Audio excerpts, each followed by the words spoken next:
when focusing on closing deals, everything starts before you even get that sales call. One of the big things here you want to make sure is you know a lot about that prospect coming in.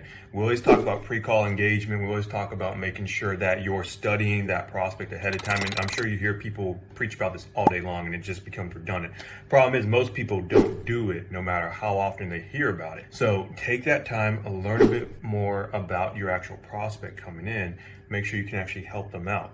And then when you get to those situations, there's gonna be situations you hop on calls. This won't happen very often, but you'll have those times people will be like, oh, do you even check my website? Or what do you even know about me?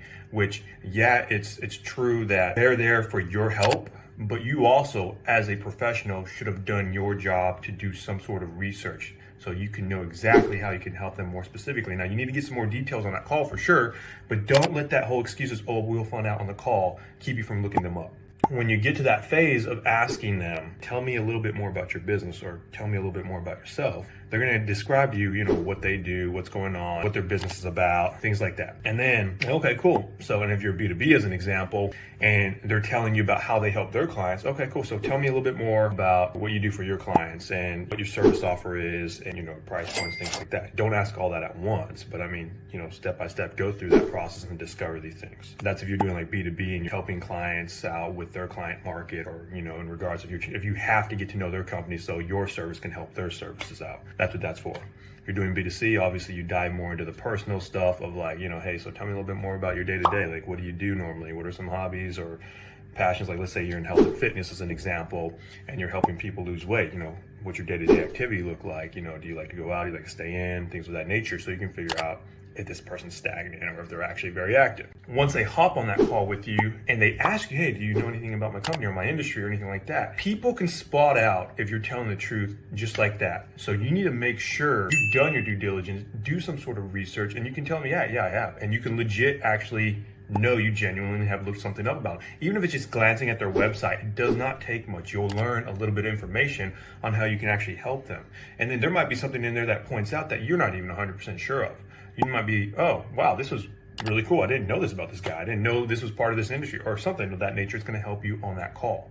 So it's going to do nothing but benefit you more. And also when they ask you that question, not only internally is it going to make you know, hey, I'm telling the truth, I did look them up, or you can be honest and say, no, I didn't have time, or you can be a smart ass too and say, hey, sorry, I'm slammed back-to-back calls. I don't have time to do my homework, anything like that, which I understand things happen. Sometimes you don't have that time to look them up, but if you do, at least take that courtesy to do it. You're going through a discovery call. The focus is to discover. That's the point of the discovery call. Shocker. So you're going to ask questions, and you want to dig deep into their pain points, figure out what's really bothering them, but don't ask questions like, hey, what keeps you up at night? You're going to be talking to sophisticated individuals, to sophisticated buyers, sophisticated business owners, and then you're going to talk to brand new people who that might actually work a little bit, but it's not going to work most of the time. And they're actually going to look at you like, you sound too salesy. So don't use questions like that. Get real into that actual discovery.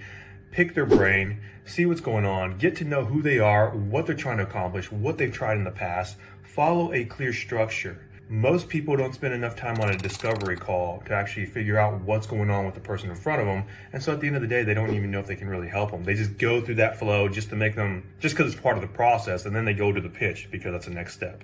Doing the whole process of discovery just to get to the pitch is the complete wrong mentality to go about it. You need to make sure you're doing the discovery to enhance the pitch, to enhance what you have to help your prospect out. That's why you need to do the discovery. So don't rush through the discovery. Go through the questions, build that rapport. And the rapport doesn't take any longer than 30 to 45 seconds. Just like, hey, how's it going? Oh, I see you have a bunch of football stuff in the background. That's awesome. You used to play college ball? Yeah. And then walk through that a little bit. Okay, like 45 seconds into it. Cool, man. Well, we can dive right on into it and just do your intro, frame it up. Now, when you frame it, just be like, hey, man, no pressure here. We'd like to take more of a consultant approach. I want to just dig into exactly what you're going through. And if you have an application or anything like that, like I saw on this application, you're going to XYZ. I really want to cover this topic here, but first, before we dive into that, walk me through. Tell me a little bit more about your business. Tell me a little bit about yourself, whatever, if you're B2C or B2B.